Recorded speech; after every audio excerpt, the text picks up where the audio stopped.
Okay, so moving on to 9.2, conditions of parallelograms. I know that we're skipping quite a bit obviously, as you get you guys prepared for other future classes. So we are going to be skipping quite a bit of these, okay? So for the first one, what we need to know about a parallelogram, first of all, is it looks something like this. Okay, where basically these two sides are parallel and these two sides are parallel. These can be congruent. These can be congruent. There's lots of other theorems here. And then there's also some commonalities between the angles that are across from each other. So the different theorems that you have here is that if both pairs of the opposite sides of the quadrilateral are congruent, then the quadrilateral is a parallelogram. So what does that look like? Even a rectangle can be considered a parallelogram, okay?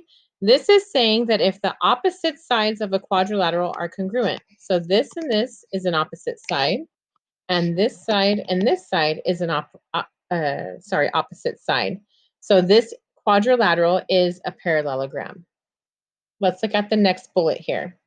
If one pair of opposite sides of a quadrilateral are parallel and congruent, so let's see.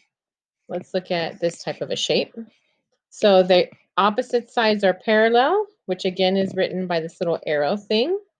If one pair of opposite sides of a quadrilateral are parallel and congruent, this is why it's important for you to know your different hashtag marks and stuff like that.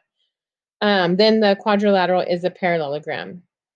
So just the same pairs, they can be parallel and congruent.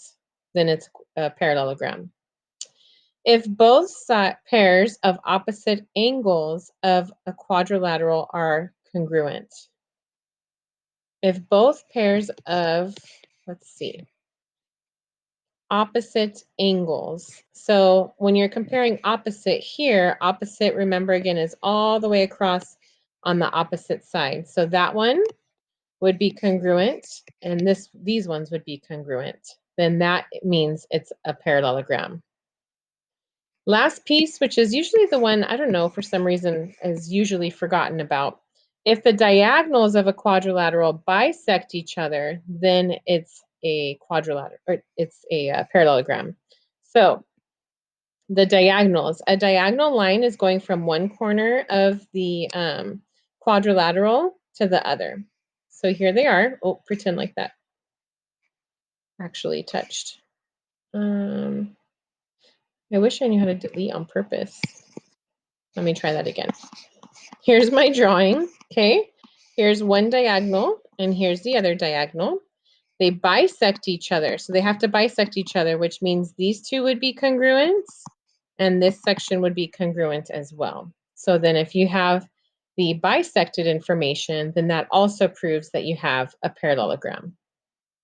Let's go ahead and look at this one. So this is probably going to be a little bit harder because you probably need to be referring to those theorems that I just gave you. This says determine if the quadrilateral must be a parallelogram. So right now I just have that one pair is parallel and the opposite sides are congruent as well. So I have one pair of opposite sides are parallel and congruent. So this would be this one right here, right? They are parallel